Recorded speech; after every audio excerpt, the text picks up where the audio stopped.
Hello and welcome. Jonathan Bradshaw here with this week's Meatology Minute from sunny Oklahoma in the USA.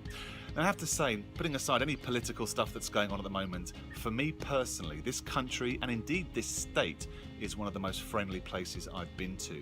You can imagine in this part of America, my accent causes all kinds of hilarity and generally gets people coming up to me and asking me where I'm from and often shaking my hand and saying welcome, which is a lovely thing. But I put it to you that perhaps by email, Americans seem to not be quite as friendly. Research undertaken recently by University College London and the University of Sussex found that British people said please over twice as much in corporate emails as Americans did. Now I wonder, in your experience, have you found Americans, perhaps you perceive them as slightly brief and quite curt when they've emailed you?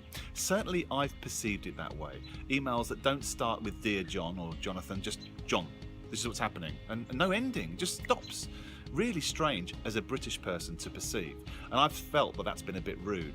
Well, as usual, perception is reality, and actually I should take ownership of that perception because it's not what psychology suggests is happening. The same research, University College London, University of Sussex, found that when Americans to Americans communicating like that did not perceive each other as in any way rude. So just because I have a different viewpoint, it's wrong of me to assume that the Americans or any culture is acting in that way.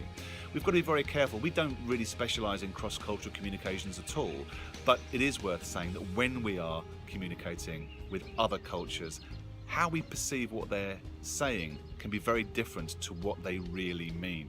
Be aware of it, and no more so perhaps with Americans in email. I'd love to know if you've had similar experiences. Do follow us on Facebook, add a comment there, or on the website itself.